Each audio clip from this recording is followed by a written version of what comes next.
Right, good morning and welcome to today's Planning Committee meeting. I am Councillor Caroline Karimi-Govanlu and I will be chairing the Planning Committee meeting today. On the top table are Helen Bowman, Principal Planning Officer, Tracy Lincoln, Development Manager, Eleanor Lamming, Vice Chair, and Leah from Democratic Services.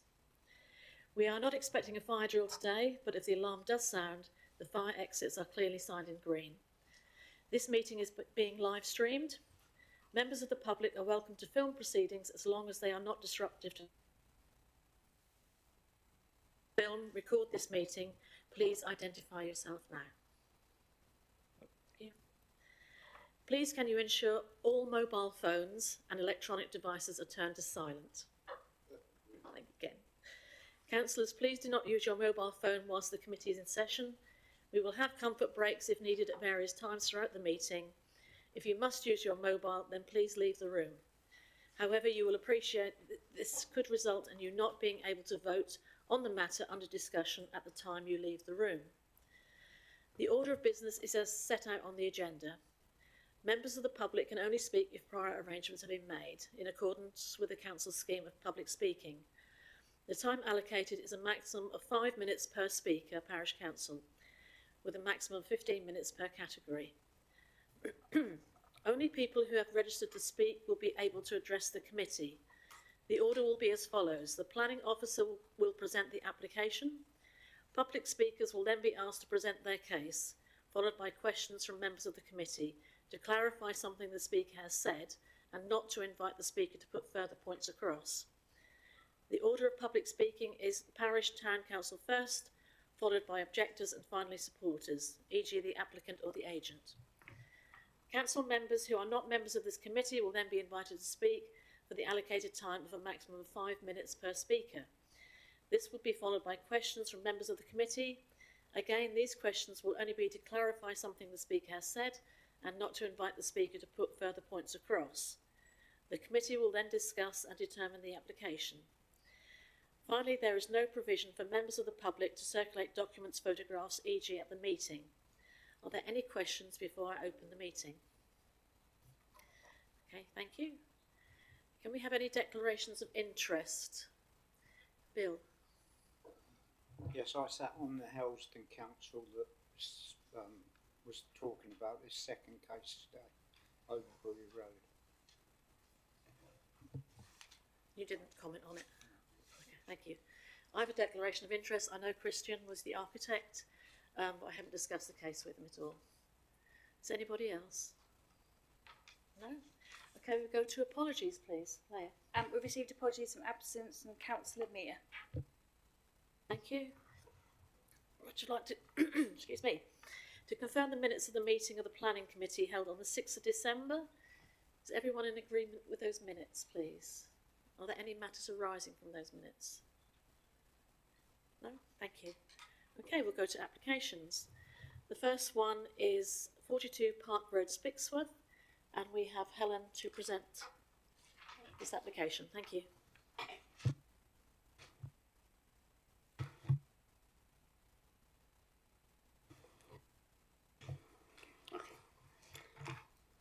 Okay, this application relates to 42 Park Road in Spixworth. It's a former garden of number 42, which had quite a considerable garden. So that was the original property, and all this was garden land originally. It's worth noting here, obviously from the report, that we do have an extant outline for 5 dwellings on the site. We also have a current application for reserved matters for those 5 outline dwellings. And we also have another application for 2 dwellings served off Douglas Road. Now, the development that the applicant wishes to pursue is the one that you have before us today. So if it was granted, then obviously those other 2 applications probably would get withdrawn. So the original application, or the outline that we've got, was 5 dwellings served from Park Road. This one, that's just an aerial view, but this one is for, it was originally for 7. We've reduced that down to 6 now. So we've got 4 dwellings which are served off Park Road, a bungalow and 3 houses here, and then 2 houses here which are served off Douglas Road. As you can kind of see, I think it's worth kind of pointing out at this point, actually, in general terms, it fits in with the kind of grain of development that we have in this area, which is kind of a very residential in character, sort of medium to small size plots. Now, we'll just go through. This is a partially retrospective application. We have got photographs of what has been built, so I will go through that. So in terms of plot 1 at the top, that has been completed but has not been occupied. Plots 2, 5 and 3 have been more or less externally completed, but they haven't been fitted out internally. And plots 4 and 6 have got their foundations laid. So we'll just flick through the photographs because as we've got it, we might as well see what it looks. So that's plot 1, which faces on to the Park Road frontage. As you see, it fits in quite nicely with the other bungalows along there.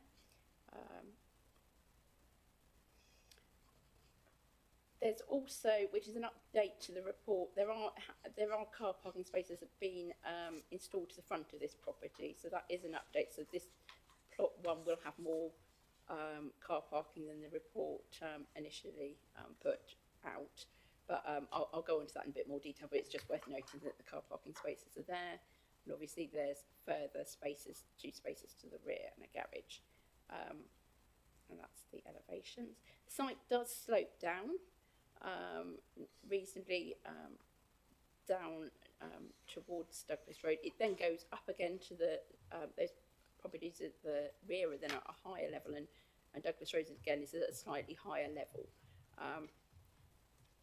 So that's by the side of plot 1.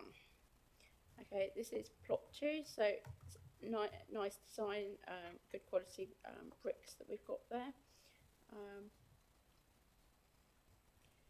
This is plot 3. Again, garages there, which will go with that property, and car parking spaces. This is plot 5. Again, this has got an integral garage and car parking spaces to the front. That's just a reminder of where we're back. So it's these 2 properties here, 4 and 6, that haven't been sort of fully constructed. So that's what we're looking at in terms of the elevations. The 2 properties of similar style to what obviously we've got on the rest of the development. So this is looking towards plot 6. So just in there is where the foundations have been started. Sorry, we can't see any arrows that you might be thinking you're pointing. I can't see any. I don't think it's functioning. Oh, Sorry. You're going to have to describe it. I'm going to have to describe, sorry. I didn't realise you couldn't see. So just behind the digger there, that is where plot 6 will be. Okay, this tree here we TPO'd this during the application, so that's now a protected tree. So this is looking backwards, so I'm now standing more or less on plot 6. Looking backwards, you can see the tree there again.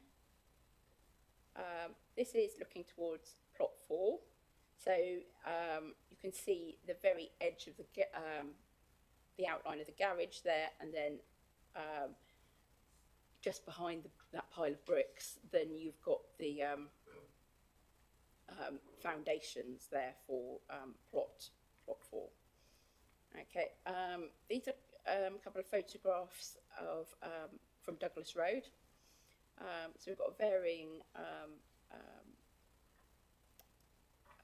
boundary line there. So we would have a dwelling in here and one in there as well. And that's obviously looking upwards from Douglas Road. So again, you'd have a dwelling just sort of straight in front, and we'd then have one which is then near that house that you can see on the corner there, edge there. Okay, there is a surface water flow path through the site. So there is it's largely low risk, but there is a small amount of medium risk for surface water flooding rather than fluvial. Obviously, we've already established the principle of dwellings on this site. We have deleted. They did want to plot in this location here within the surface water flow path. That has been deleted because we didn't, in terms of the impact on residents living there, having their property in the flow path, and also that the water would then get pushed in other directions as well. We've also got conditions on finished floor levels as well in terms of that flood risk, and we've got drainage information as well. So that will be dealt with by infiltration. So we've got some good infiltration rates on the site. So that will be a mix of permeable paving and infiltration. So overall, we consider that's acceptable in terms of flood risk, as we've deleted that additional dwelling. Obviously, you'll note that the parish council have raised further in some correspondence with you yesterday about the foul water situation. And they obviously feel that there should be confirmation that there's sufficient capacity within the network for all developments. In terms of our statutory requirements to consult Anglia Water, that kicks in at 10 dwellings, so this doesn't meet that threshold. But in terms of the capacity, Anglia Water have a statutory duty to upgrade any system to provide sufficient capacity for any additional dwellings. So we can't refuse an application because we don't think there's enough capacity in the system, because it's up to Anglia Water to provide that additional capacity that's needed. There will be conditions that need to be resolved in terms of exactly what we do with nutrients, and that will probably include a condition saying it's required to go to the foul water. I think it's also worth noting that actually completely separate from the planning process, then the developer has to go through a consenting process with Anglia Water to be able to put water into foul water into their sewage system. So they have to meet certain criteria as well. So there is that separate consenting process. In terms of car parking,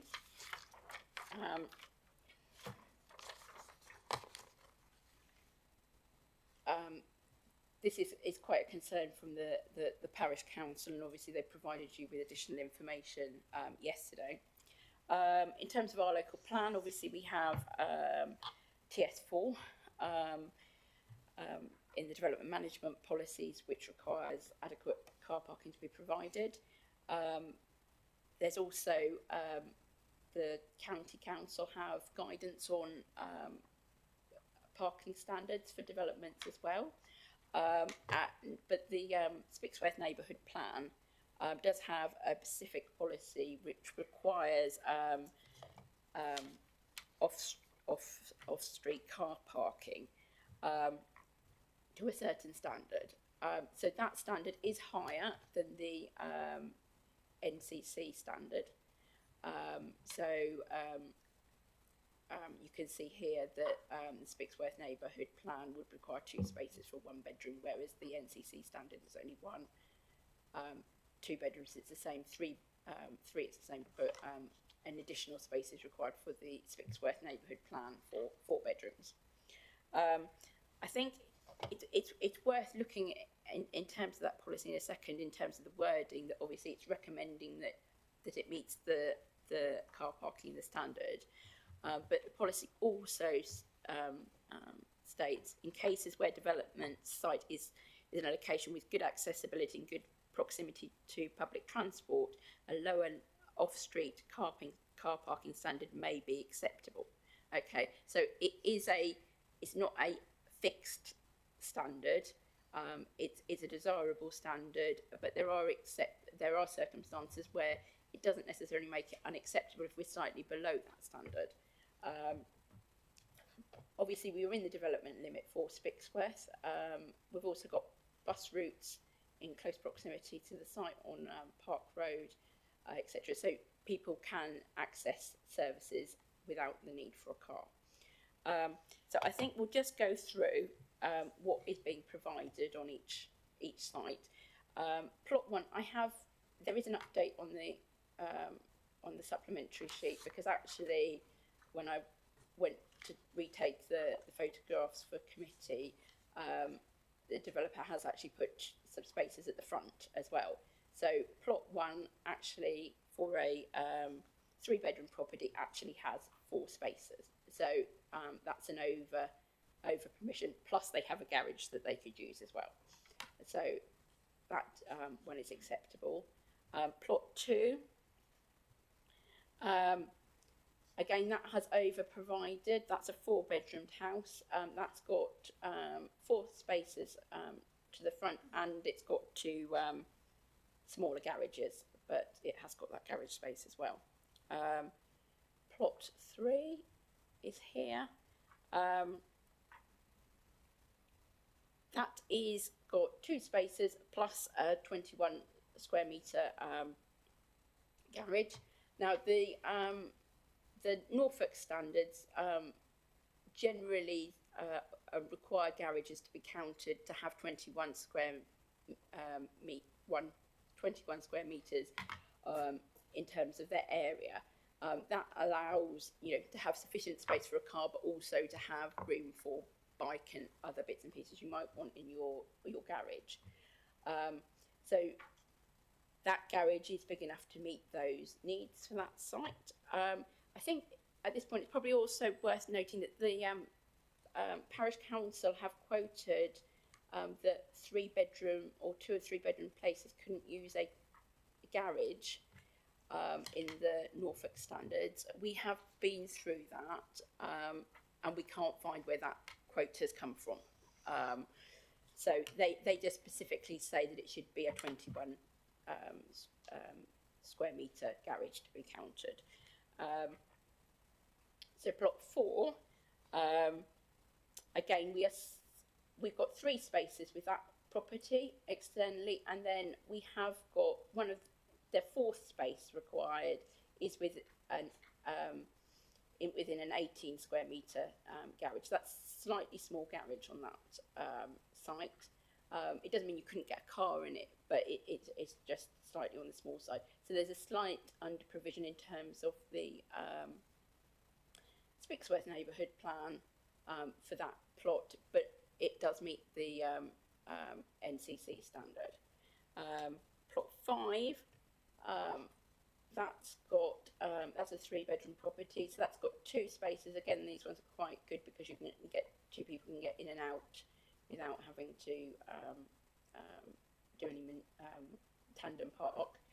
The garage is integral and is slightly small on that site, so that again, that's a slight under provision on that site.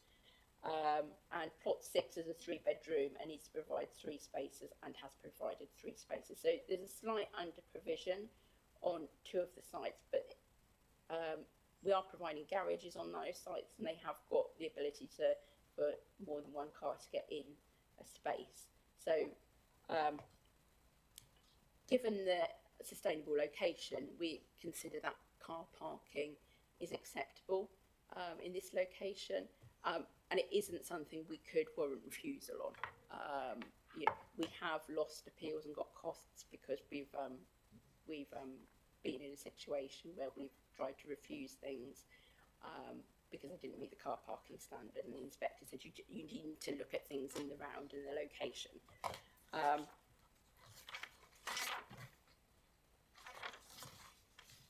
Okay, the parish council also raised an issue about the roads being built to adoptable standard. I think the key thing is here, it is about that roads need to be built to that standard. we can't require a private drive, just serving 4 dwellings to be to that standard. Obviously, if it was a larger estate road, then yes, we would be aiming for that. But just for a small private drive, we can't require that. Obviously, we've got refuse collection points provided there because the refuse vehicle won't go into those sites. The construction, I think comments have been made about the access to the site in terms of construction. Obviously, so far everything has come through from Park Road. I think that's largely the intention to do most of it from that direction. I think for a development of this scale, it wouldn't be reasonable for us to condition traffic routing or where parking, etc. That's largely on much larger developments that we're able to do that.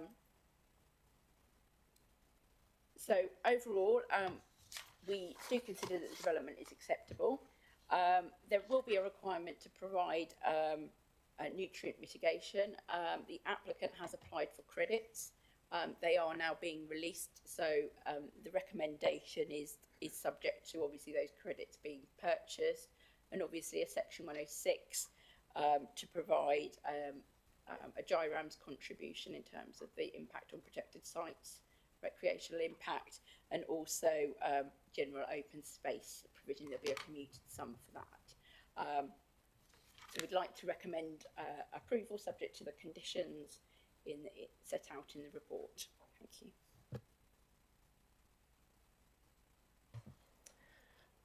Paul, you want to ask Helen a question? Thank you, Chair. Just for clarity, can you take me through the site plan and just show me where the parking is for each house? I know you've explained it, but it would be nice to see. I'm a little confused on the map, on the site plan anyway, as to what house, where the parking is for what house, because it doesn't come out very clearly on this chart.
Helen, can I just clarify? Plot 5, you've got the 2 garages and you've got 2 parking spaces, and then you've got 4 parking spaces, but one of those parking spaces is right outside the front entrance of plot 3. Is that feasible? Yeah. Yeah, because that's plot 3's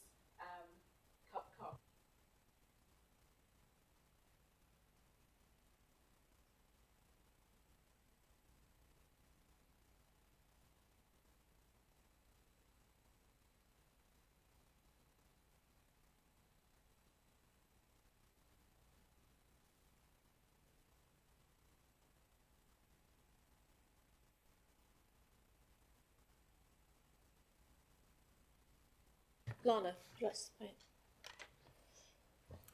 Chairman, can I just seek clarification on access to public transport? Is there a continuous wide enough footpath to the public transport? I presume that's a bus stop.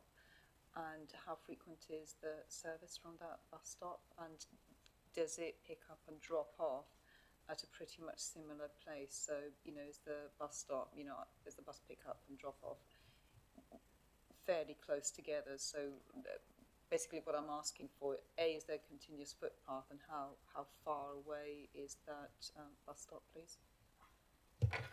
Thank you, Councillor Hempsall. Yes, so there is bus provision coming through Spixworth on St Giles Road, which is the nearest road to the east of the site.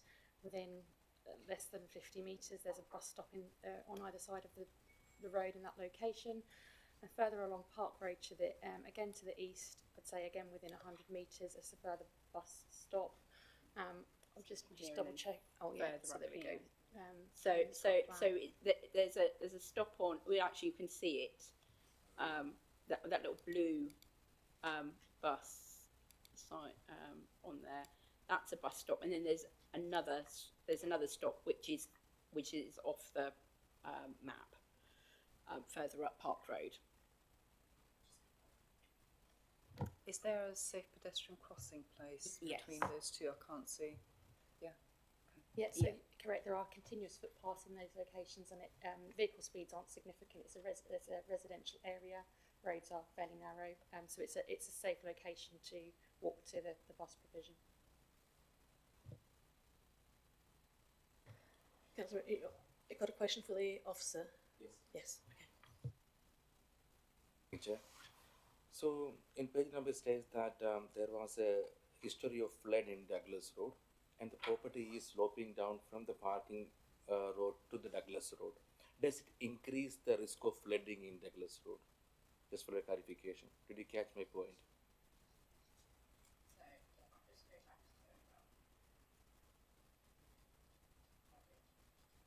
Well, it says that in June and July 2014, flooding occurred in Douglas Road. So, and the property is sliding from Park Road to Douglas Road. Does it increase? And also the drainage issue. Okay, so you can see on this screen here that you've got a flow path that basically goes through. So surface water is obviously the rain rather than going over the surface rather than rivers or anything. So most of this is relatively low risk. There is a small area of medium on the site where we haven't got any dwellings. Obviously there is a area here in Douglas Close which is higher, and I think that's obviously because that's a lower point, which is probably why it's slightly higher in that area. Obviously we haven't got any dwellings or anything that's going to push anything in a further direction. Most of that area will obviously be grassed. Obviously there is a small amount of hard standing, but most of that will be will be garden and be grass. So there's not a significant amount of hard standing or anything. So obviously there is a risk of flooding, but I don't, from this I don't think we're increasing that risk of flooding in sort of severe events.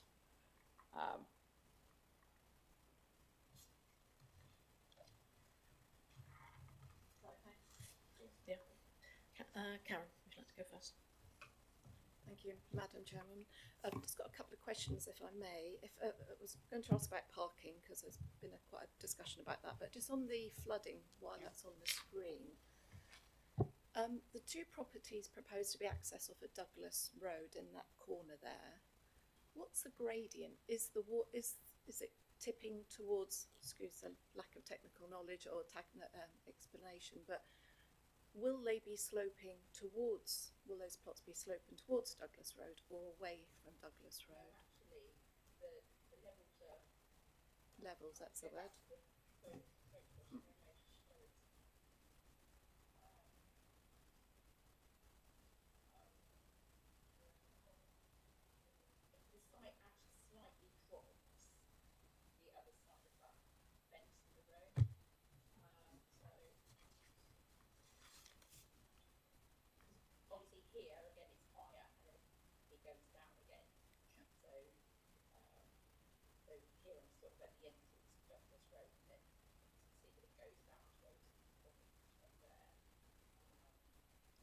guess my question is on that plan that showed the property adjacent to that to be high flood risk.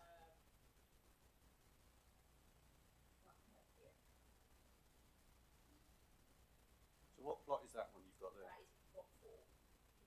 And that slopes down. So the road here is higher than the plots here. So obviously any water here, it would, if anything, would go backwards. It's not going to go up towards Douglas Road. So I think in answer to your question, the site is sloping away from Douglas Road in terms Yeah. of that flow path. Yeah. I guess my concern about that is if the property we can see built adjacent to the plot looks to be high risk in terms of the flood, the topography of the land of that plot 4 doesn't look dissimilar. No, I think actually, just go back to that's at the very kind of back of those Behind, properties. It's not at the front. It goes through the back of those gardens. I think it's just important to note, so what we have is, we've got a surface water flow path. We aren't siting properties within that flow path, so that flow path would be maintained. So we're not increasing the risk of flooding elsewhere. So we're not pushing that off-site, we're not pushing it onto any other properties. So we're not increasing the risk of flooding. And equally, in terms of what's been provided, in terms of the design of the properties, they again equally have been designed to accommodate any potential, extreme events in terms of flooding. Could I just ask my other question about parking, please? I know you've explained it in quite some detail, thank you. I guess my point of clarification is just looking at the report, paragraph 613, top of page 15, where it talks about the NCC standard requires garages to be 7 metres by 3 metres by 21 metres squared to be counted as a space. I'm reading in the report there's 3 properties that don't meet that size, regardless of the parish council requirement and their neighbourhood plan. Am I correct? No, so I think some of the plot 5 is too small. Plot 4 is plot 2 is this one here. It actually has 4 external spaces. So actually, you don't have, although the garages are too small, you don't. They've got 4 spaces for 4 bedrooms on the outside. You don't need to worry about that garage being a bit small. So it's just the 2 plots, plots 4 and 5. It's just 5 and 4 where the garages are too small, basically. If I can just add to that, I guess what's important to note that the county standard in terms of requiring a garage to be 7 by 3 is to ensure that you've got sufficient parking and storage within that area if you're going to count it as a parking space. And obviously the neighbourhood plan sets out in terms of, the principles around Norfolk County Council suggesting in their guidelines that those garages shouldn't be counted if haven't got property that's more than 4 bed. However, we have to take those policies in the round. They're not a tick box. If you don't meet every requirement, it's not an automatic, it conflicts with the policy. As the neighbourhood plan policy recognises, you also have to have regard to the fact that is it in a sustainable location? Have you got good access to buses and public transport? So you have to be flexible with your parking standards in that respect. And equally, when you're looking at the design of developments, we don't want parking-led schemes. We have to have regard to what's the design approach, what's an appropriate form and density of development. So what we're saying in our report to you is that actually taking the plan as a whole, taking those into the round, actually the parking is acceptable. We've absolutely identified where there are some conflicts with the neighbourhood plan policy. But taking that in the round, that is acceptable. And I guess going a step further, what you then have to consider is if you don't find that acceptable, what is the harm? So then you go to the NPPF, which says you should only refuse applications where the impact is severe. And that severe means it's significant impact on queuing at junctions, highway safety capacity. And you've got the highway authorities finding this as an acceptable scheme. So I guess that's what we get to. We find, in terms of the sustainability of the location, this is an acceptable scheme in terms of its parking standards and doesn't meet that severe test. Sorry, could I just ask one final question? Just on the plot 4, or the two off of Douglas Road in that corner, can you just point out where the turn-in circle is for those properties? It's just that if I'm reading, one of them's got tandem parking. Where will they turn around off of the road? So in terms of, that's not a set standard and requirement in terms of an on-site turning where you've got cul-de-sac provision or you've got low vehicular speeds and it's not a through road. So in those circumstances, the county council wouldn't require parking because they can accept there wouldn't be an adverse severe impact in terms of somebody reversing out into the road in a residential area. So I think that would be within utilising part of the highway as part of that. Paul, next please. Thank you, Chair. A couple of questions then. Can you just explain to me what the finished road surface is going to be for both estates? It will be permeable paving. That will be designed to take in and infiltrate any surface water through that, and it will have, we've been through and I've questioned the fact that it will have stops so we don't get all the water just running down the slope, because that was my concern with that. So it has got breaks in it so that water is then trapped and doesn't directly all end up at the bottom. Obviously it will be maintained in the future. There won't be any adoption of it, so it will then be maintained by a management company in the long term. Obviously the surface that you see on the photographs isn't the surface that they're going to use. As with any development, they do that last, because obviously if they've got construction, traffic and stuff, they don't want it damaged. So that will go in and it will be part of the requirement. In terms of the maintenance, again, the need to sort of keep that clean, etc., will be part of that maintenance requirement for the surface water drainage. Thank you very much. You've answered my second question on the maintenance then. Well, a second part question. So that's good. So we can enforce a maintenance regime on it to make sure that that doesn't cause problems in the future. Yes, yeah. As with all surface water schemes, then which are sort of sustainable ones, then actually it's quite key that they're maintained, and that's part of their design process. So we do have management and maintenance plans which we will condition and will be a requirement. So I imagine there'll be a management company with this scheme that will then be required to make sure that the road is kept in good condition. Okay, thank you very much for that. Now, can you just explain for me what a medium flood risk is? Because it doesn't make any sense to me, medium or low. What does that actually mean in real terms? Is it one in no, what's 1/3? No. Between 1 and 100 and 130. Is that 1 in 100 sort of?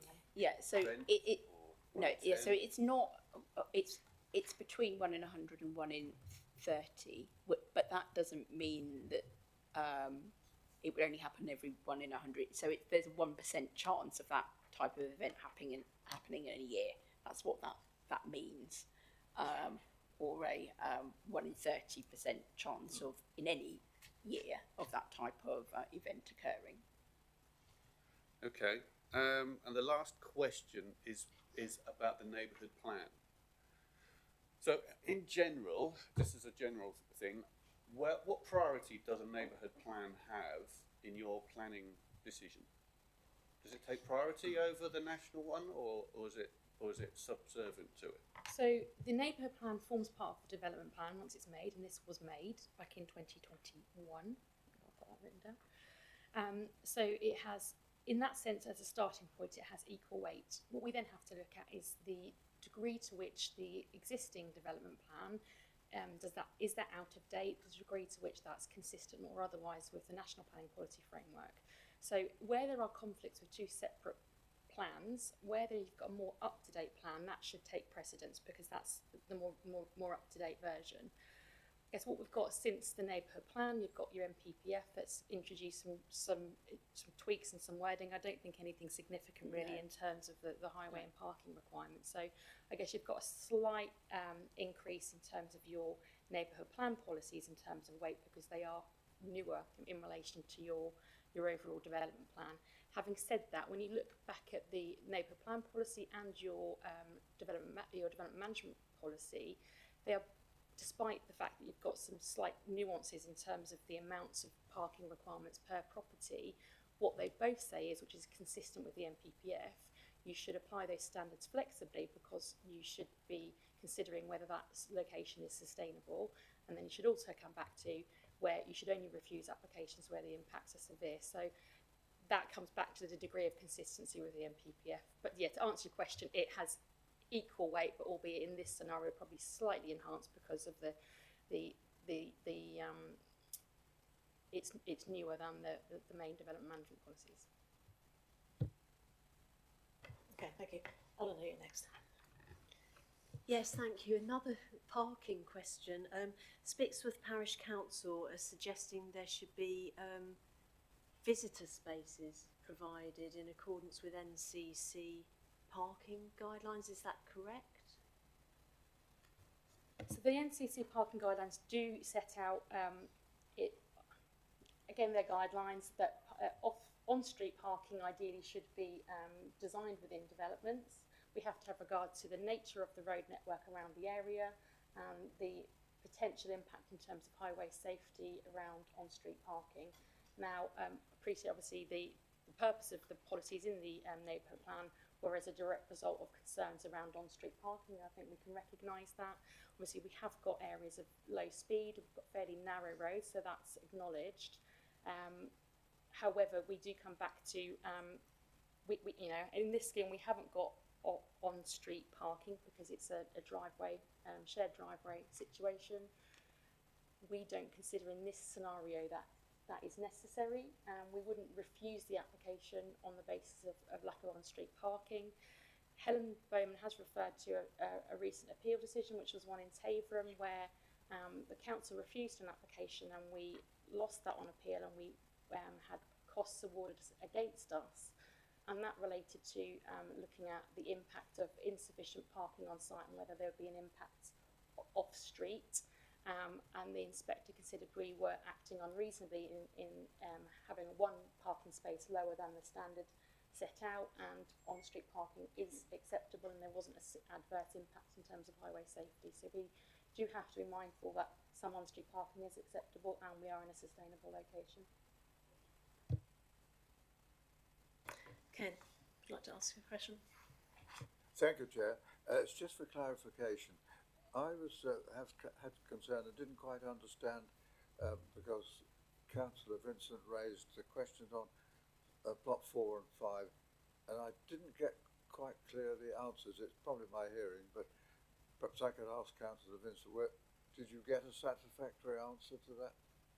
The points you raised there? The question was whether there was a turn-in circle, and the answer Yes. I understand is no. The answer was No turn-in circle. I see. Thank you. Thank you, Chair. Oh. Karen, do you have a further question for the officer? One that we haven't covered the subject before.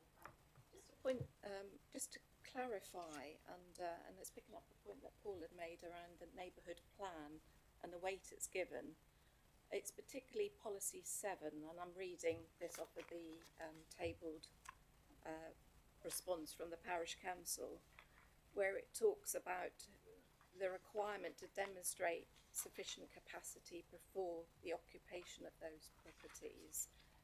And please correct me if I'm wrong, but if this is a neighbourhood plan policy and it's been inspected and by examination and approved, and it's a made document, part of the development plan, I'm hearing that we're not going to apply that policy, and I'm struggling to understand why we wouldn't. If there is a condition going to be applied, why wouldn't we fully condition it so that that is demonstrated prior to occupation? That would be the intention, Councillor Vincent. So there would be a condition to require the the connection to the main foul network as a requirement. So that absolutely will be covered. I think what we're saying is we accept when neighbourhood plan policies come through, there are often nuances like this. We do have to, and you know, very seasoned in terms of dealing with the policies, we have to look at those policies as a whole. And so there may be some areas where we don't absolutely tick every box, or there are some slight conflicts, but we have to look at it as a whole. Where we've got other legislation, i.e. Anglian Water are statutorily required to provide a foul water connection to every new property, then that gives us that legislative requirement that has to happen. But equally, yes, we will be conditioning that prior to the first occupation of each of those properties, that it must be suitably connected to the foul system. In addition to that, I understand the nutrient neutrality solution requires that connection to the mains, and therefore there's those kind of additional requirements in terms of that particular condition. That's correct, isn't it, Helen? Yeah, I think we're still sort of sorting out the final nutrient conditions that will come forward, but I think we will have to, because that the nutrient calculator is either based on you going into a foul sewage system or having a treatment plant if you're outside those foul areas, that affects how many credits you need. So actually we need to condition that you're then complying with that requirement. So there will be a requirement to condition this to foul system. Obviously the foul, it then goes into Whitlingham, and that's how that system, so it will end up here, just over the road. So it will come a long way, but we will condition that it will, we're still sort of working on those final conditions for nutrients, but it's anticipated that there'll be that condition, isn't there? Thank you. Thank you very much. That's answered my question. And my final point of clarification was around permitted development rights. I know it's noted in your report that you're not planning to remove them. I guess I'm seeking clarification because in your opening introduction, you commented that plot 1 fitted well in the street scene because it's a bungalow. There's also concerns under other representations in section 5 on page 12 about the possibility of those properties on the site being extended upwards, and I just wondered why you'd come to the conclusion not to remove the permitted development rights in those circumstances, please.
Shouldn't be a standard kind of thing. It should only be done if it's if there would be a significant impact by extending it.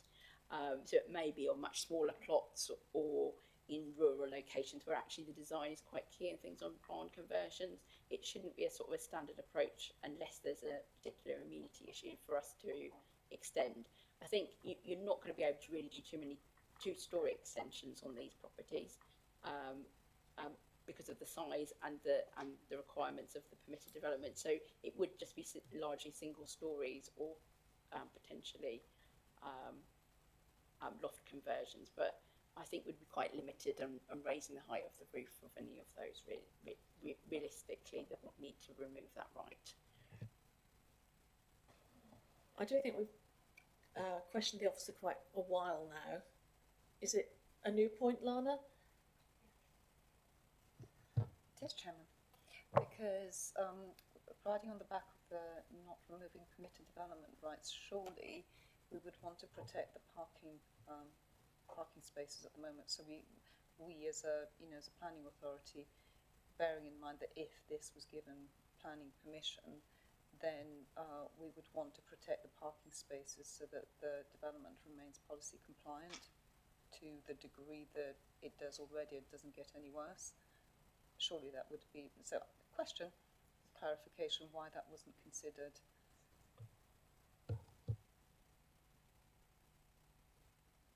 So yeah, I think.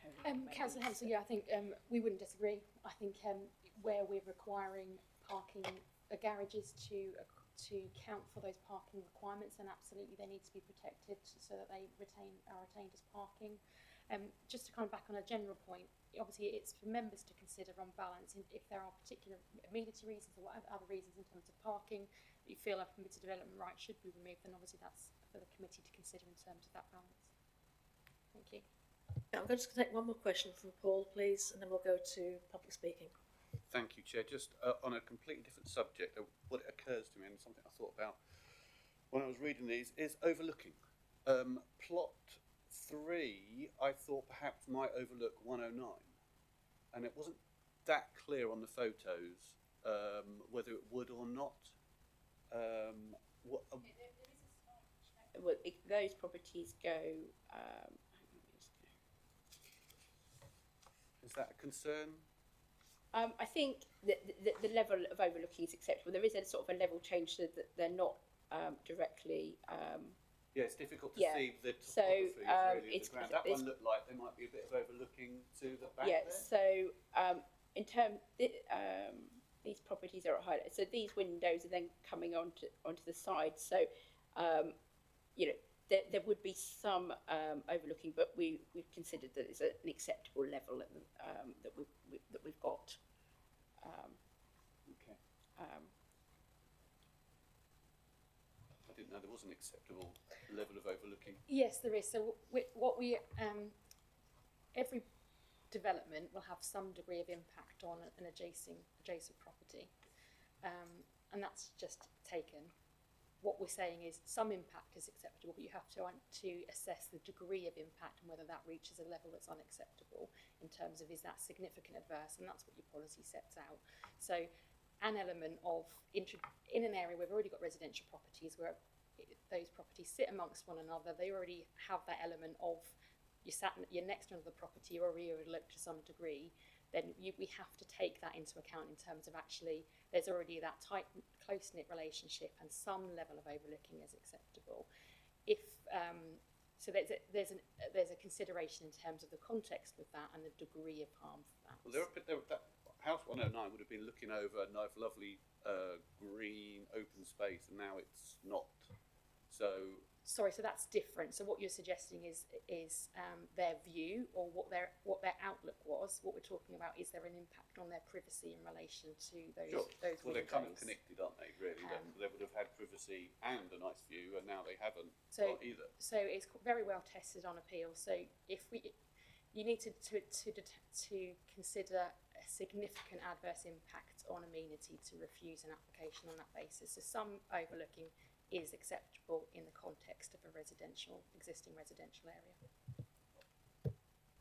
I would say you can't really see from there, but there might be trees along that boundary. There are trees along that boundary, so Yes, I saw. the trees. So actually, the impact would be in the summer months would be significantly reduced by those trees. Yeah, it's difficult to tell, really, but yeah. Okay, we're going to go to public speaking, please. Tracy, I understood you wanted to go through a letter from Spixworth. I just wanted to draw your attention to that. So obviously you've all got a copy of the comments from Spixworth Parish Council. We won't read them out because you've all got them and you've all read them yourselves. So it was just to note that in terms of the public speaking element. Thank you. Thank you. I would like to invite Mr. Malloy. Would you like to come forward to the public speaking area, please? You have 5 minutes from when you start, and if you'd like to press the button on the right of the speaker. Can you hear me okay? Perfect, thank you. Okay, good morning everyone. Thank you for allowing me to speak on behalf of the scheme.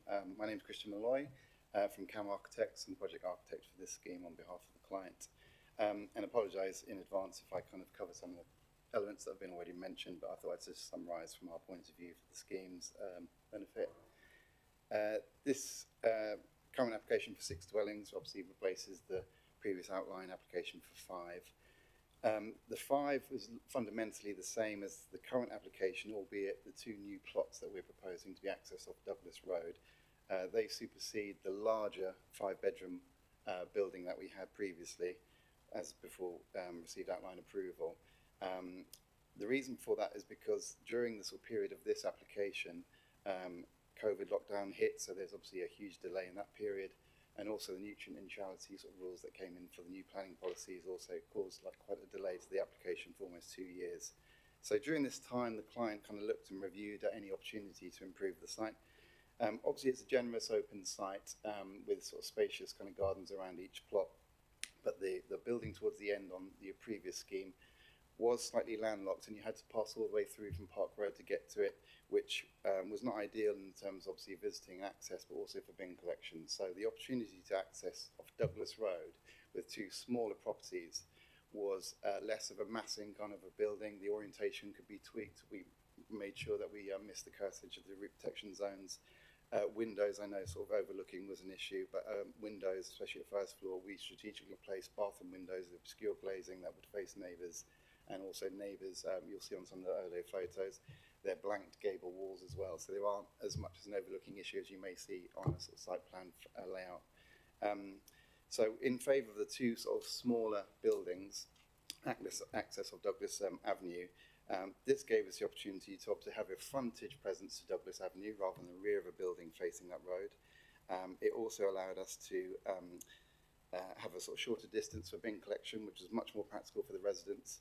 And equally, there's a slight kind of no man's land sort of parking opportunity, I think, off Douglas Road that would obviously then negate this with the access to the new properties as well. The client sort of purposely sort of ensured there's sort of minimal disruption during sort of construction period as well. So the construction has been coming through Park Road currently. Hopefully this is evident through the sort of the neighbours' kind of harmony relationship with the builder. There's been no sort of issues there that I'm aware of. Whilst obviously the unfortunate delay of the NNN, nutrient neutrality has sort of been a major sort of financial concern to the client. I just want to say as well that the client has sort of maintained through this sort of long delay period. Obviously, you can appreciate different governments, different things going on in the world has had a huge impact on material costs. But he's maintained a high sort of quality of building, both with its materials, its access, and its layout. There's not been compromised in any way.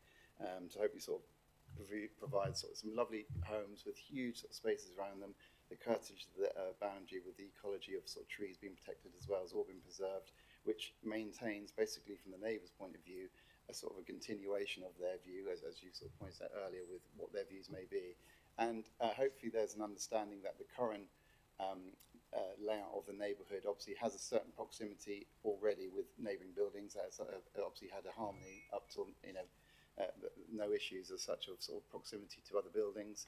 Parking for the other buildings around is a lot less than what we're proposing. Just to summarise again, we have up to, I think it's 24 parking spaces to allow for 20 bedrooms, which will exceed obviously what we have. There are turning areas, obviously the access, I know it's raised by Douglas Road, there is an access point and turning to allow you to get into the parking and then turn away.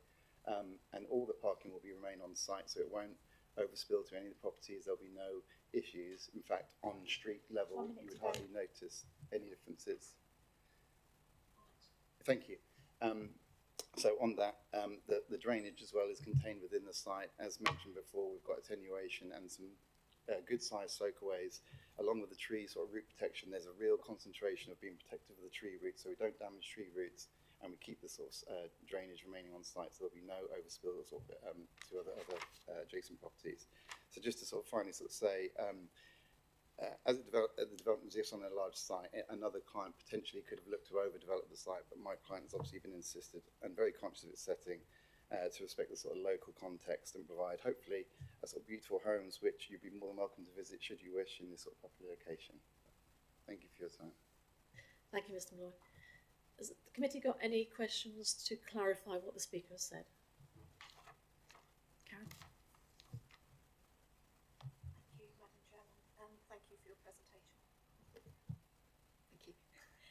It's just around construction traffic for plots 4 and 6 off of Douglas Road and how that will be routed, given that Douglas Close is a very narrow road, cul-de-sac. Just wondered what the plans are, please. Yeah, of course. The currently, obviously, the access for construction is via Park Road exclusively, which obviously makes sense. But also, there will be a breakthrough point, obviously, at some point for the proposed access to Douglas Road.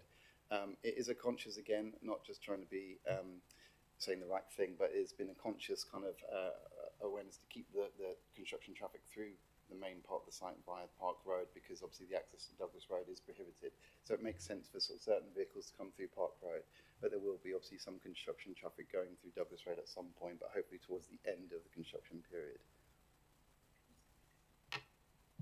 Could you clarify what you mean by some construction traffic? What sort of construction traffic would come through Douglas Close?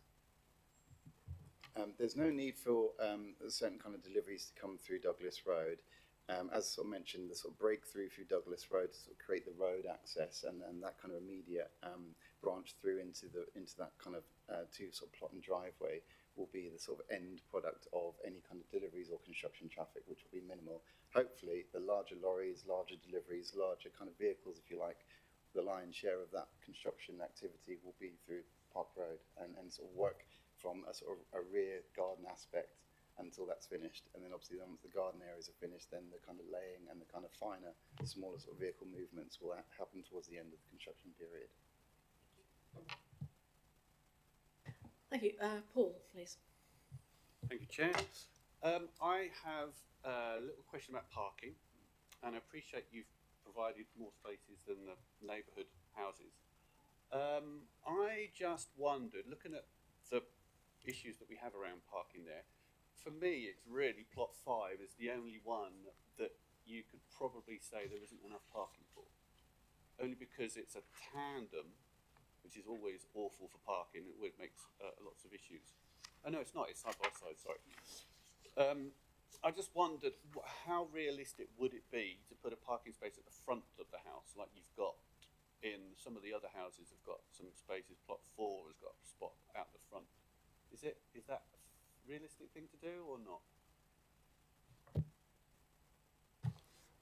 Yeah, so the parking space is obviously of its size, and the majority of the garages are sort of generous size, and quite rightly that plot 5 has the integral garage underneath the kind of building. Just to sort of say, it's much wider than a typical parking space you would have either out here or sort of an open parking space in the supermarket. So it's not a confined space that you can't be used. It can be used for a vehicle. Obviously, the provisions say they want a certain size for big vehicles. If plot 5 with the 3 spaces had 3 very large SUV vehicles, then obviously, yeah, I understand your point.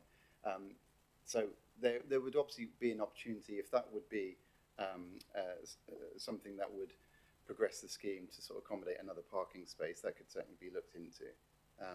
But we feel that the reality, and like I say, we're looking for an optimum here between parking and open space and then provisions for the houses. The reality of every bedroom having its own sort of car parking space being used at the same time at any one particular period on the whole of the site is probably reasonably rare.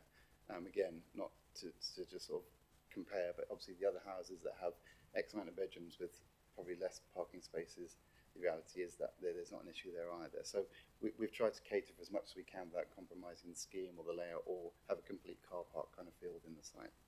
But a parking space, you're right, if it's an additional one for that particular part, if that was a sort of clinch, then that could possibly be looked at. Thank you. Helen? I think it might just be, because this is the plot that we've got up here on the screen at the moment, so obviously you've got the front door right in front of that space where I think you're suggesting putting a car parking space. It would then block the front. I don't know that it's going to be quite big enough to be able to do that, and it's obviously got a slight ramp up to the integral floor, so I don't know practically whether you could actually get that space in there. Doesn't look big enough, does it really? Okay. If there's no further questions from Mr. Malloy, I would like... Oh, Karen, sorry. very sorry. It's linked to a question I'd asked earlier and following on from what Councillor Alba said, and it's going back to the property, I think it was plot 4 in the corner of Douglas Road, where there was a garage and 2 tandem parking spaces where, in front of the garage, where I'd asked if there was a turning circle. I'm just keen to understand, I don't know if you can help me understand, how those vehicles would manoeuvre in, given there's also a car parking space. If they wanted to reverse out of their tandem spaces, they're going to have to go beyond that car parking space. I'm struggling with that. I don't know if you could help me understand. Thank you. So vehicles would, the idea is obviously for any kind of vehicle access is to enter and exit in a forward gear. So the idea would be to, where the big arrow is, to sort of enter obviously in that location, and then to meet that kind of open space in between parking spaces. Naturally, the cars can then reverse into their particular space either side, either for plot 6 or plot 4. Sorry, I'm pointing, you can't see what I'm pointing. And then the idea is obviously they would park in their space and then leave again in their sort of forward gear. We appreciate, obviously, there's quite a few spaces there, and that manoeuvre itself is giving a relief off Douglas Road. So there is no need to kind of use a sort of turning on Douglas Road. But yeah, we feel like the spaces that we provide would allow that kind of manoeuvre for both properties. Admittedly, if it was at any one particular time, then obviously there would be a sort of priority of who moves first, I guess. But I mean, like I say, the reality of that happening on a sort of daily basis would probably quite low. Can I just come back? If I'm counting those spaces correctly, if you've got the garage, the 2 tandem spaces, you've essentially got 7 cars using that same space to manoeuvre for those 2 properties. Yeah. Yeah. 6 in a garage. Okay, thank you. Okay, thank you, Mr. Malloy. We have the local member, Councillor Sue Holland. Do you wish to speak, Sue? Yeah, would like to come to the front, please.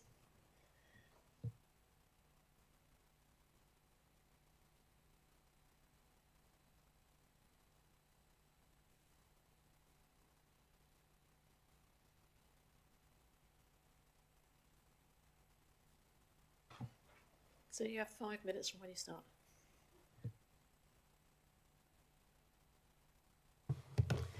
Thank you. Yes, I don't want to repeat lots of what's been said, but I do feel the Parish Council have put forward a comprehensive and compelling case for rejection of this application, in part from policies arising from the neighbourhood plan, which of course are those 3 they've mentioned: the flood risk, policy 3, policy 7, great place to live, and policy 10, roads and parking. The Parish Council and the residents of Spixworth took great care to produce a plan that would be appropriate for Spixworth. That was the whole purpose of a neighbourhood plan. There is a considerable problem in much of Spixworth with very narrow roads and over parking and a lot of off-street parking. This is one of the considerations that many residents put forward while we were preparing this plan. So I'm rather concerned. I'm quite concerned about this application for other reasons as well, but in part, the fact that the application came forward in 2019 and there was approval after one application was rejected for 8 properties. There was approval for 5. Subsequently, there have been 2 or 3 additional applications which have varied the way they're laid out and ultimately included a separate application for the 2 properties on Douglas Road. I'll be honest with you, the problems I have are with the 2 on Douglas Road. I think there's much less of a problem with the parking and the exits onto Park Road, but I think you can see even from this plan, Douglas Road is quite narrow and there is a bend, and these properties are effectively on that bend. When we talk about off-street parking for visitors, I think you'll see that there really isn't anywhere for anybody to park other than on the road, and that is quite a small road. It's not even a very long road, and it has a sort of turning circle at the bottom. So for me, I'm afraid I don't think that the arguments that have been put forward actually do recognise the issues concerned with this. I'm afraid tandem parking, you effectively got 3 cars behind each other in one of those places. That's not parking, that's a queue. How, they're going to have to get out of there. You're going to have 2 people reverse out in order to let the 3rd person out if they're parked in the garage. It's not really practical. I believe the parish council had no problem with the 5 properties that were originally proposed. So I think one of the issues we've got here is that there's been an attempt to squeeze an extra property in, which I think has actually restricted the parking. So from my point of view, I would have to say that I personally would recommend you refuse this on the basis of the parking. I think there is a possibility that it could be rearranged to comply with what the actual outline planning permission was for, which was for 5 properties. So I don't think I really can say very much more than that. I think we've all made a very good case why this doesn't work, and I think the parking, I know people think perhaps that's just one issue, but it does cause residents significant problems, and I can see more arising from this. The only other thing I will refer to, of course, is the flooding risk. When we talk about the water drainage and we're having lots of grass and so on, well, you can't stipulate what people have in their gardens. I appreciate that, but you are actually putting in an extra road in. You're putting in housing, which is also taking up space, which will remove the biodiversity. So I do think that is another issue, and the potential is that it could increase the flooding in that particular area, which is in one part, in fact, is quite significant. So on those grounds, really, I would urge you to consider this very, very carefully, because I do think that the neighbourhood plan, as I say, the residents of Spixworth put a great deal of effort, time, money and care into producing it, and I do think it deserves to be recognised. Thank you. Thank you. Any questions for Councillor Holland? No? Thank you, Councillor Holland. We'll now go to general debate. Who would like to start? Adrian?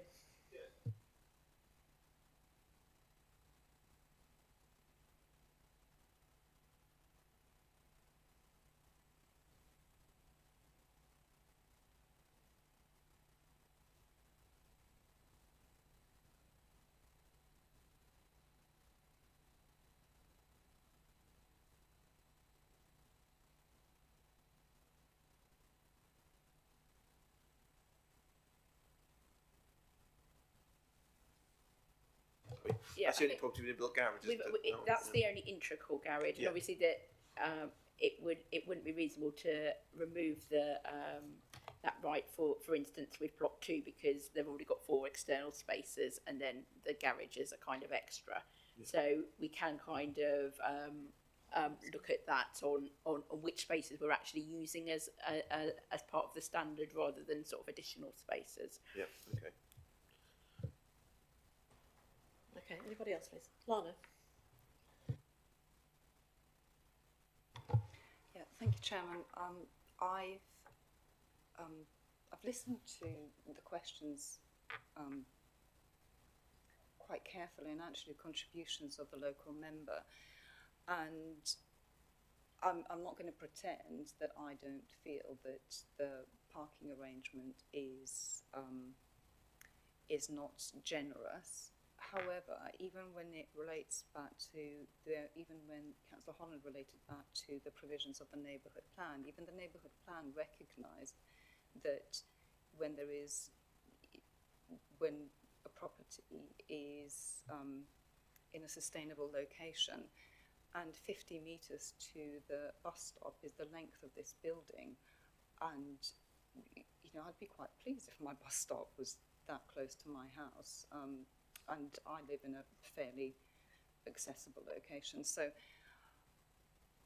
with the caveat that permitted developments are removed as per Adrian's suggestion, because I don't think we want to make the things worse by removing parking spots. I mean, these properties are going to be brand new, and they are going to appeal to a certain type of person who is going to immediately, upon viewing the properties, that they will understand what the parking situation is. And, if one of their prerequisites for buying a property is going to be, I want generous parking for 27 cars for my 3-bed property, then clearly this isn't something that they're going to put their money into. It's not going to be something they'll want to invest. I'm really careful. I really take on board the fact that we have lost and appeal against our decision. I'm really mindful of that, because that sort of money and the damages that and the cost that we have to pay when planning appeals go against us, that's not negligible, and they add up. I think we've all been through a painful process of budgets, both at local level and at district level and at county level, and several thousands of pounds. We could use that money better elsewhere rather than fighting appeals that we're not going to win. I'm really pleased to hear, because I have experience in my own ward where this wasn't done, that the floor levels are going to be raised by condition instead of just within the body of the report, so that we avoid any surface water issues later on. And on the whole, I do accept that this is a compromise, and I do see how much work you've put in. And Helen, I know full well that if anybody knows anything about surface water flooding and how to make sure it doesn't go into houses, it's you in the department, and I know that you would have done everything possible. So I will reluctantly, I'd like to move that this planning application is approved, please. Thank you for your contribution, Lana. Are you proposing that we remove permitted development from plot 5 only? Yes, Chairman, unless, because the officers have been quite clear that there have to be sufficient reasons for it. There is over provision of parking on other plots, and as Adrian pointed out, that this is if the dwelling is extended into the garage in this particular instance, then that will cause a knock-on effect on the parking provision on the plot. And bearing in mind that this is already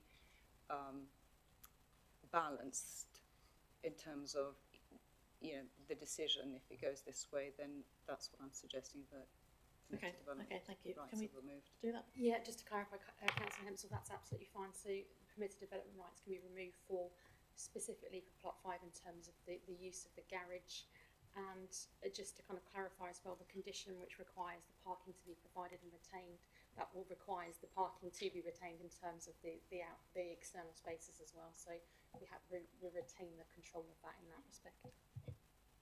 Okay, thank you. Karen, please.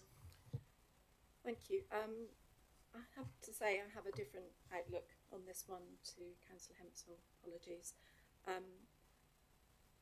I think Councillor Holland explained the concerns of the Parish Council very well. What we've got before us, I share those concerns, particularly about Douglas Road properties. I think the development coming off of Park Road has been well designed. It's a good area of green space. I have no problem with that. It is purely squeezing in those two properties off of Douglas Road, which is, as Councillor Holland had said, originally this was an application that had been approved for 5. We now have an application before us for 6. And the compromise of having that extra property in there, both access from Douglas Road, is presenting the problems that we've raised this morning.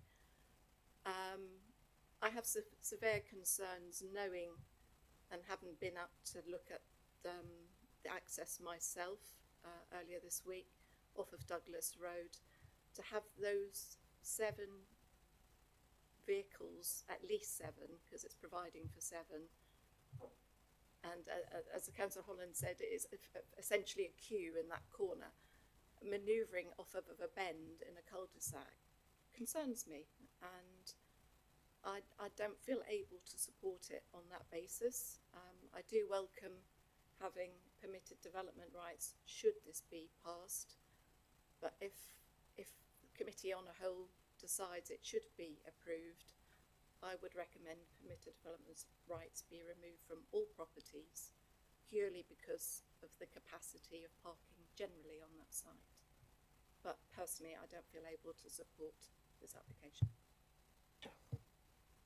I just want to clarify a few points. Thank you for that, Councillor Vincent. So I do just want to draw your attention to the appeal decision, which was a scheme in Taveram. And I'm just going to read it because there were some similar scenarios in terms of desirability of on-site parking and impact off-site. Bear with me. So the Highway Authority would have preferred an additional on-site parking space, but gave very clear advice to the council that without such a space, any concern is limited to inconvenience rather than highway safety, and that the proposal would not be refusable on the basis of a failure to provide such a space. I draw the exact comparison to that. So we've got the Highway Authority advising us, no objection. We've got a cul-de-sac with low vehicular speeds.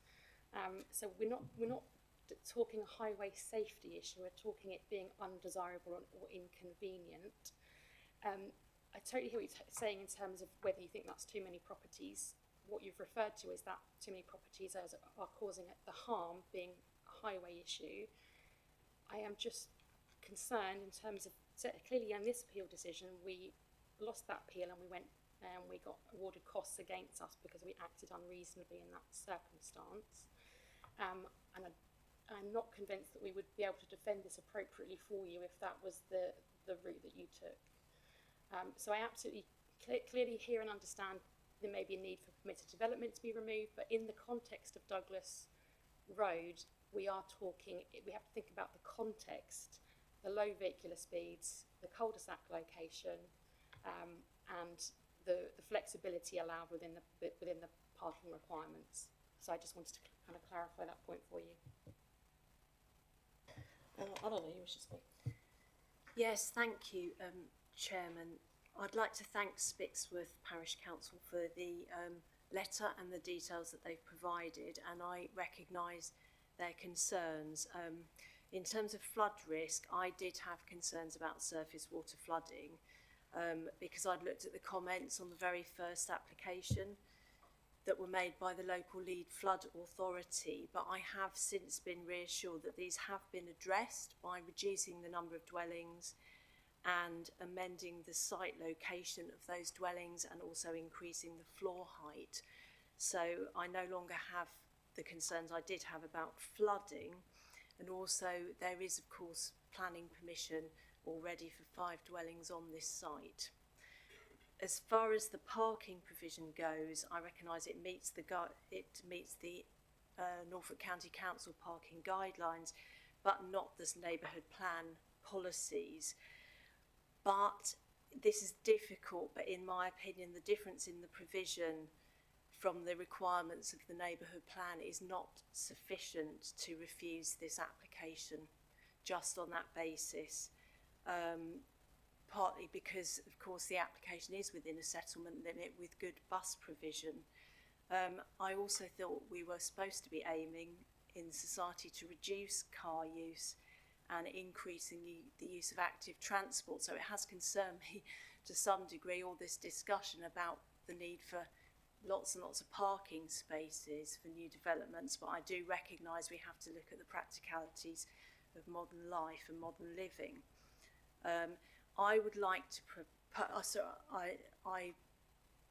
second Councillor Hempsall's proposal that we recommend approval for this planning application, but I don't know if this is possible, but I'd like to put a condition on to remove permitted development rights for plots 4 and 5, because I think that those are the 2 that don't provide sufficient parking provision.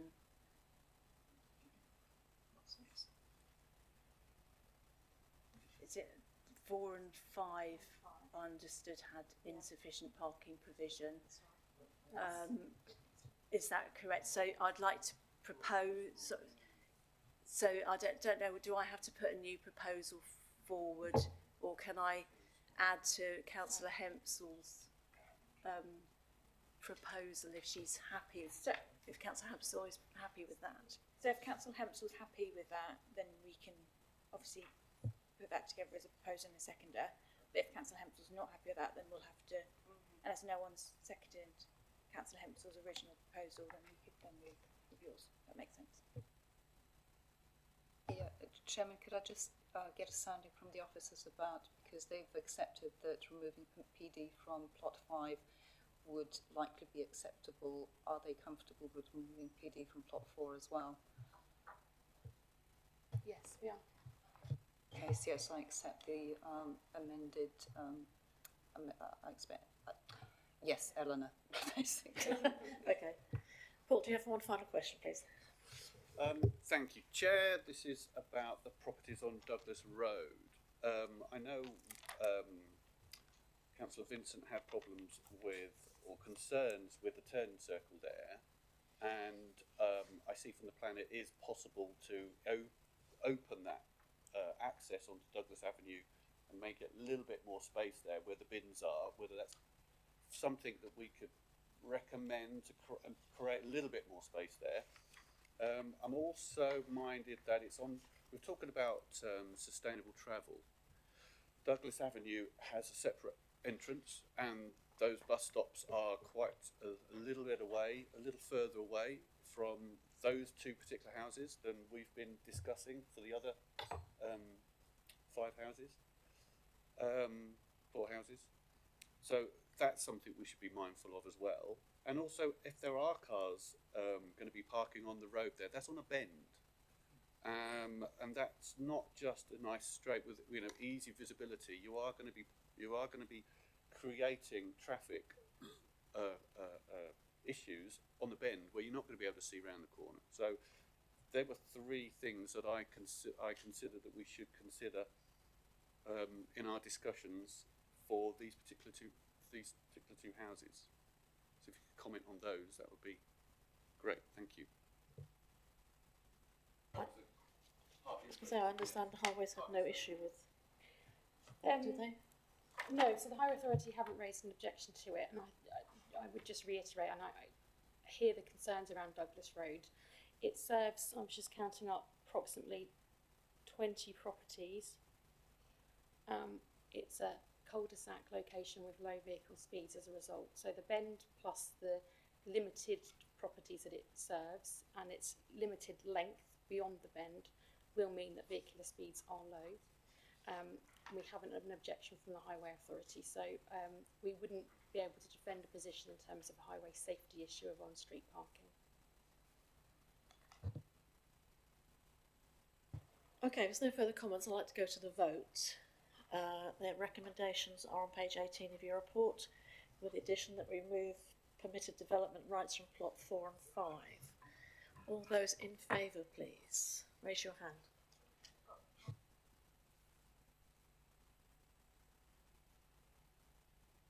All those against, please.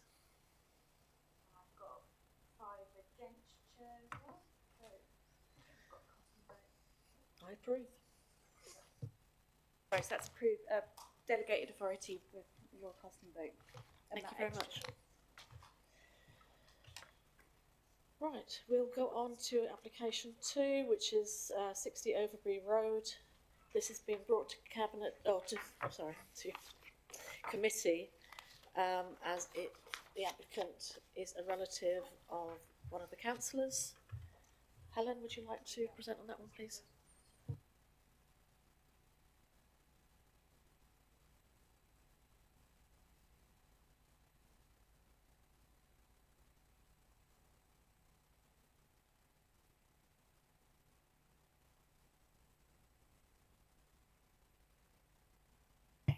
Thank you. As the Chair said, this application is just before us today because the applicant is related to one of your members. So normally it would be a delegated decision. So it relates to 60 Overbury Road in Helston, a semi-detached property within the settlement limit. It's to convert the front part of the garage to a chiropractor treatment room. So you can see that is just the front part of the garage. They'll retain the rear part as general domestic storage associated with the property. They have already converted it, but that actually is permitted development in any event. So the fact that they've done that work is not an issue. You can just see it just behind the gates there. You'll note here there's car parking space here and have another car parked in this location here. Okay, so this is the garage that they've converted this front piece. The piece at the rear, as I said, won't be part of the treatment room. In terms of what is proposed, it will be between 9 and 6 p.m. Now, potentially, the appointments it would be an appointment only basis, so we wouldn't have people turning up, but there could be appointments, I think, are around 30 minutes to an hour, depending on the specific case. So we could have quite a few people coming backwards and forwards with this one. And there may be a little bit of on-street car parking, which the Highway Authority haven't objected to, depending on how people park. I think the key thing is, in terms of local plan policies, H4, they're supportive of being able to work at home and have that flexibility of uses. I think the key thing is really here, we are proposing a temporary permission for a year, because potentially we have got quite a bit of additional movement backwards and forwards, just as a trial period to make sure that it works and isn't causing a problem. There would then be a need to reapply within a year. Obviously, if no problems occurred, it all seems to be working properly, then we'd look to grant it on a permanent basis, but it does give us that opportunity to pick up if there are any issues with its operation. So we would recommend it for approval, subject to the conditions. It would be for that specific use. There would be an hours restriction. It would be limited to that individual person, so we don't have 2 or 3 people operating from that place, which again obviously will restrict the number of appointments. And again, there will be a requirement that it's an appointment only basis, so we don't have people sort of turning up. So I would recommend approval on this one. Thank you. Any questions for Helen, please? Yeah. Karen. Just a point of clarification, it says it's been brought before us because it's a relative of a member of South Norfolk Council? Or should I think it is corrected in the update sheet. It is one of the Broadland members. It was just a typing error that we didn't pick up, but that has been updated in the update sheet. Yeah, we missed that one. I did pick that up, Karen. Anybody else? Is there any discussion on this? I think it's pretty straightforward, to be honest. Yeah? I would like to move that we approve this application. All those in favour, seconder, please. Yeah, all those in favour, please. That's unanimous. Thank you very much. Right. We go on to planning appeals, page 25 of your report. Tracy, would you like to give an update on those? Most of them just to note, I think, in terms of, my apologies, I've just lost my pack, here we go. Most to note, just in terms of the appeal decisions made, you will note that there was an appeal that was allowed, which came through the committee, and that was the Blowfield, the Corners Garden Road Blowfield. I think we'll pick that up separately. So that was, something that came through, and just want to pick up some learning from that. So, but just to note those particular ones, and we'll pick that up separately. Thank you. Thank you very much. I would like to close the